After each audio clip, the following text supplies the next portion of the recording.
রাজধানীর আজিমপুরে বাসায় ডাকাতির পর ৮ মাসের শিশুকন্যাকে অপহরণের ২৪ ঘণ্টার মধ্যে উদ্ধার করেছে র্যাব। এই ঘটনায় অপহরণের পরিকল্পনাকারীকে মোহাম্মদপুরের নবীনগর হাউজিং এলাকা থেকে গ্রেফতার করা হয়েছে। গ্রেফতার ব্যক্তির নাম মোসাম্মদ ফাতেমা আক্তার শাপলা।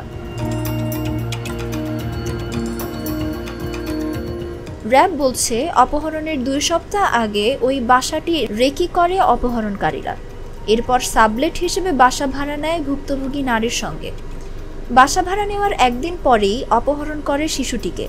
অপহরণের পর গণমাধ্যমের সংবাদ প্রচারের পর মুক্তিপণ দাবি করেনি অপহরণকারী চক্রটি।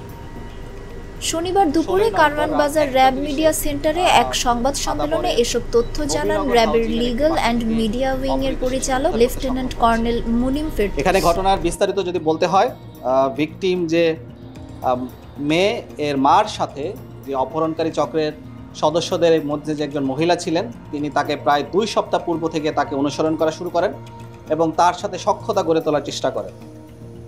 ভিকটিমের মা, তিনি একজন চাকরিজীবী এবং তার বাবা একটি মেডিকেল ইনস্টিটিউটের একজন ল্যাব সহকারী।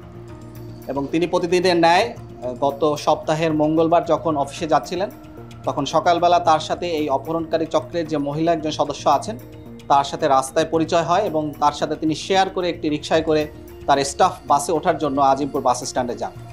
এবং আজিমপুর বাস স্ট্যান্ড থেকে তখন ওই অপহরণকারী চক্রের সেই মহিলা এই ভিকটিমের মায়ের সাথে সখ্যতা গড়ে তুলে সে স্টাফ বাসে করে তিনি যাতায়াত করেন এবং তার সাথে একটি সখ্যতা গড়ে তোলেন এবং তার কাছ থেকে একটি সমবেদনা আদায় করার চেষ্টা করেন, এই বলে যে তিনি খুবই অসহায় এবং তিনি বর্তমানে খুব আর্থিক সমস্যা আছেন। তিনি লেখাপড়াও করছেন এবং পাশাপাশি একটি চাকরিও করছেন। একটি সরকারি পরিবহন পুলের কথা বলেন তিনি, সেখানে অফিস সহায়ক হিসেবে সাময়িক একটি চাকরি নিয়েছেন, কিন্তু তার এখন আর্থিক সংকট রয়েছে।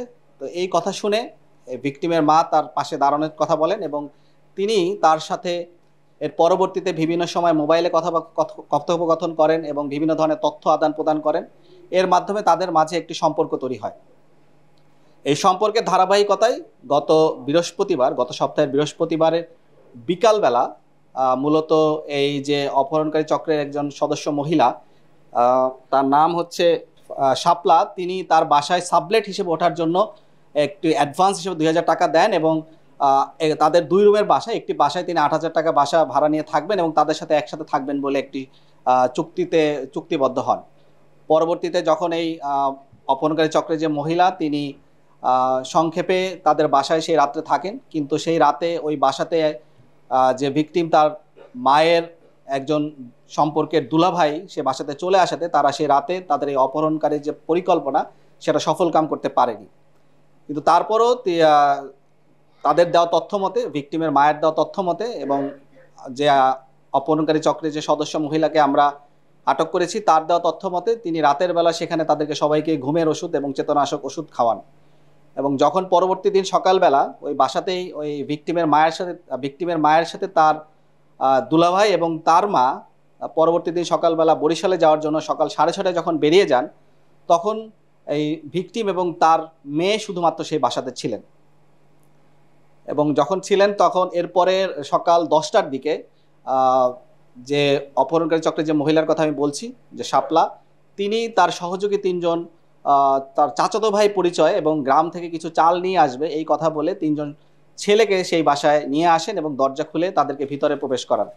ভিতরে শুধুমাত্র 2 জন ব্যক্তি প্রবেশ করেছিল, যাদের পরিচয় যদি আমরা তাৎক্ষণিকভাবে সম্পূর্ণ পরিচয় তাদের আইডেন্টিফাই করতে পারিনি, কিন্তু তাদের দেওয়া যে অপহরণকারী চক্রের যে নারী সদস্য, তার দেওয়া তথ্য মতে তাদের নাম হচ্ছে সুমন, রায়হান এবং হাসান।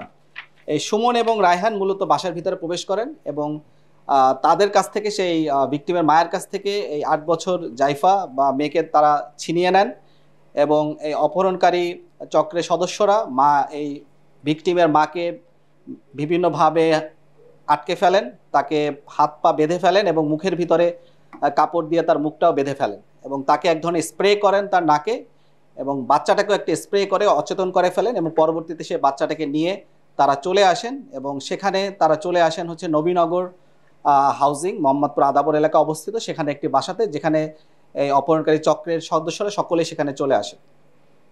এখানে আসার পরে যখন এই বিষয়টি নিয়ে বিভিন্ন সামাজিক যোগাযোগ মাধ্যম এবং পেপার পত্রিকায় যখন বিভিন্নভাবে লেখালেখি হচ্ছিল, তখন তারা বিষয়টিকে নিরাপদ মনে করেনি এবং পরবর্তীতে তাদের যে অপহরণকারীদের যে দাবি ছিল বিভিন্ন ধরনের টাকা পয়সা নিয়ে নিয়ে দাবি করা 10 লক্ষ টাকার মতো, সে টাকাগুলি বা তারা চাবার জন্য আর কোনো ধরনের যোগাযোগ করেনি, যেহেতু সেটা সামাজিকভাবে এবং বিভিন্ন মিডিয়াতে সেটা প্রকাশ হয়ে গিয়েছিল। এবং আমাদের পরবর্তীতে আমাদের র্যাব 10-এর একটা আভিযানিক দল এবং আমাদের র্যাব হেডকোয়ার্টারের গোয়েন্দা দল সম্মিলিতভাবে কাজ করে এবং আজ রাত 1:30টার সময় আমরা এই ভিকটিম 8 মাস বয়সী জাইফা, তাকে আমরা উদ্ধার করতে সক্ষম হয়েছি। এবং যখন তাদেরকে এই মেয়েটাকে তার বাসা থেকে নিয়ে যাওয়া হয়, সেই বাসায় কিন্তু বাসা থেকে প্রায় 1,70,000 টাকা, 6 থেকে 7 ভরি স্বর্ণ এবং বেশ কিছু দামি ঘড়ি সেখান থেকে নিয়ে যাওয়া হয়।